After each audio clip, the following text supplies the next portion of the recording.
নমস্কার বন্ধুরা, থাম্বনেইলে ক্লিক করে ভিডিওটা দেখার জন্য প্রথমেই জানিয়ে রাখি অনেক অনেক ধন্যবাদ।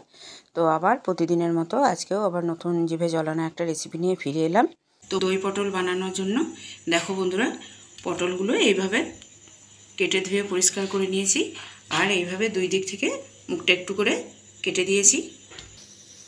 এখানে নিয়ে নিয়েছি 3 চামচ দই। এখানে একটা বেসিক গ্রেভির জন্য নিয়ে নিয়েছি 3 চামচ মতো পোস্ত, কয়েকটা কাজু আর 4টে কাঁচা লঙ্কা। পটলগুলো ভাজার জন্য প্রথমে গ্যাস জ্বেলে কড়াই বসিয়ে সরষের তেল দিয়ে দিলাম। পটলগুলোর গায়ে খুব ভালোভাবে লবণ আর হলুদ মাখিয়ে নেব। তোমরা যদি গ্রেভিটা সাদা রাখতে চাও সেক্ষেত্রে পটলের গায়ে কিন্তু হলুদ নাও দিতে পারো। তেল গরম হয়ে গেছে, পটলগুলো ছেড়ে দেবো। এখন গোটা মশলাগুলো মিক্সিতে পেস্ট করে নেব যতক্ষণ না পটলগুলো ভাজা হচ্ছে।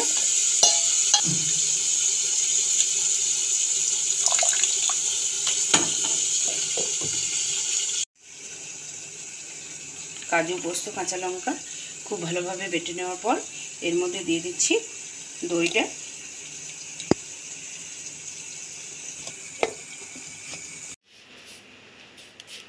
এখানে একটা বাটির মধ্যে আমি ড্রাই রোস্ট করা মশলা নিয়ে নিয়েছি। এখানে ড্রাই রোস্ট মশলার মধ্যে আছে ধনে, জিরে, শুকনো লঙ্কা, মৌরি। যে চামচে 1.5 চামচ আমি ভাজা মশলা নিয়েছি ওই একই চামচে 1 চামচ মতো টেস্টি মশলা নেব। এটা একটা নিরামিষ রান্নায় দুর্দান্ত স্বাদ আনে।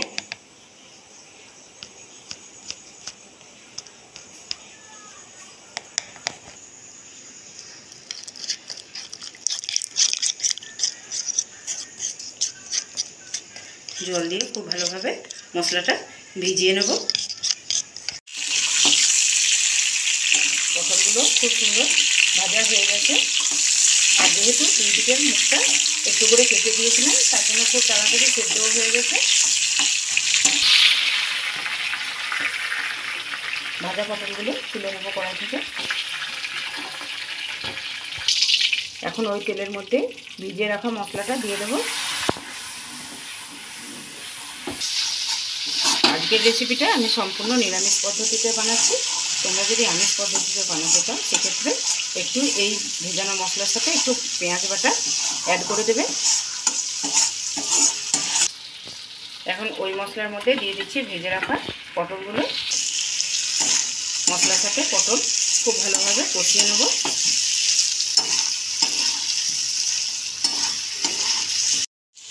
এখন আঁচটাকে একদম লো ফ্লেমে রেখে পরে কাজু, কাঁচা লঙ্কা, পোস্ত, টক দইয়ের যে মিশ্রণটা মিক্সিতে আমি করে রেখেছিলাম সেটা খুব স্লোলি দিয়ে দিলাম। এখন একদমই খুন্তি দেবো না, এখন ঢাকা দিয়ে 2 মিনিট মতো রেখে দেবো।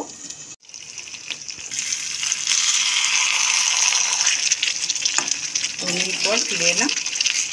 দেখো বন্ধুরা, গ্রেভিটা টেক্সচারটা কত সুন্দর এসেছে আর দেখতেও কত দুর্দান্ত লাগছে। আর এইভাবে কম আছে দইটাকে কষিয়ে নিতে হবে। আর যদি প্রথমেই আঁচটাকে বাড়িয়ে দাও বন্ধুরা, যেহেতু কাজু বাদাম বাটা আছে সেহেতু তলে ধরে যেতে পারে আর টক দইটা কিন্তু কেটে যেতে পারে।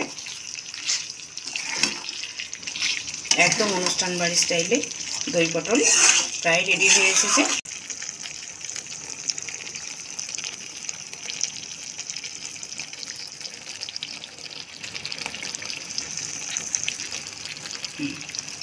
এখন দিয়ে দিচ্ছি স্বাদ মতো চিনি, লঙ্কা আমি আমার স্বাদ অনুযায়ী দিয়েছি।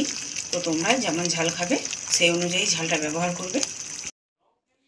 একঘেয়ে পটলের রেসিপি খেয়ে যদি বোর হয়ে থাকো তো আজকে এই দই পটলের রেসিপি একবার হলেও ট্রাই করে দেখো, অসাধারণ লাগে বন্ধুরা। তো আজকে দই পটল রেসিপি একদম তৈরি হয়ে গেছে। তো ফিরে আসছি আবার অন্য কোনো দিন অন্য কোনো জিভে জল আনা রেসিপি নিয়ে। সবাই ভালো থেকো, সুস্থ থেকো, টাটা।